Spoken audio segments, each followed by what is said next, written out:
Iva. A ja sam Lara. Djedu Božićnjaku poručujemo sa puno žara. Neka obraduje djecu svijeta. Sa po barem 2-3 dana.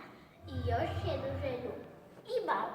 Iako sam mala, Da su mi zdravi baba i tata. kao i tvoj Petar i sva 3 moja brata. Čujete, evo ga, Božić već kuca na vrata.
Okreni